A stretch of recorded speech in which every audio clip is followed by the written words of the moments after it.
Dawn was coming.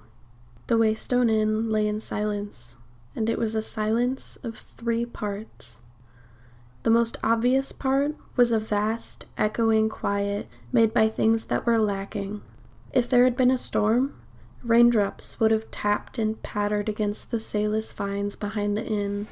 Thunder would have muttered and rumbled and chased the silence down the road like fallen autumn leaves.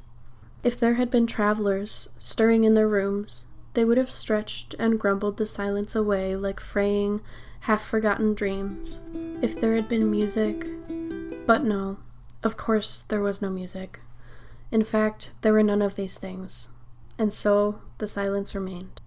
Inside the Waystone, a dark-haired man eased the back door closed behind himself. Moving through the perfect dark, he crept through the kitchen, across the tap room, and down the basement stairs. With the ease of long experience, he avoided loose boards that might groan or sigh beneath his weight. Each slow step made only the barest tap against the floor. In doing this, he added his small, furtive silence to the larger echoing one. They made an amalgam of sorts, a counterpoint. The third silence was not an easy thing to notice. If you listen long enough, you might begin to feel it in the chill of the window glass and the smooth plaster walls of the innkeeper's room.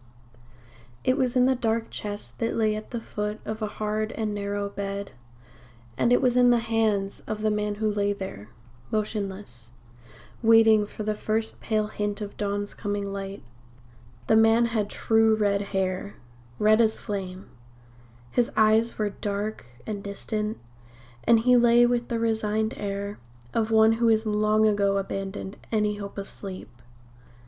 The Waystone was his, just as the third silence was his. This was appropriate, as it was the greatest silence of the 3, holding the others inside itself. It was deep and wide as autumn's ending. It was heavy as a great river-smooth stone. It was the patient, cut-flower sound of a man who is waiting to die.